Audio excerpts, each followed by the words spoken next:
ఇప్పుడు అమెరికా మీద దాడి చేసినటువంటి లేదా అమెరికన్ షిప్స్ మీద దాడి చేస్తున్నటువంటి వాళ్ళు లేదా మొన్న మన భారత షిప్ మీద హార్ముజ్ జలసంధి దగ్గర దాడి చేసిన వాళ్ళు మొఖాలకి మాస్కులు వేసుకుని ఎందుకు కూర్చున్నారు?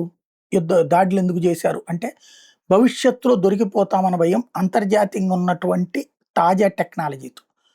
దొరికితే వదిలిపెట్టవు దేశాలన్నటువంటి భయం. అలాగే ఇజ్రాయెల్ అయినా హమాస్ మీద దాడప్పుడు, హిజ్బుల్లా మీద దాడప్పుడు కమాండర్లు అయితే బయటకు ప్రొజెక్ట్ అవుతారు కానీ మిగతా వాళ్ళు ప్రొజెక్ట్ కారు. కానీ ఆ దాడికి పాల్పడే టీం లిస్టు ఇజ్రాయెల్కి సంబంధించినటువంటి హార్డ్ డిస్క్లో ఉంటుంది. ఇప్పుడు ఇరాన్కి సంబంధించినటువంటి హ్యాకర్లు 100 మంది ఎలైట్ ఫోర్స్ అధికారులకు సంబంధించినటువంటి డీటెయిల్స్ తీసుకొచ్చారు బయటికి.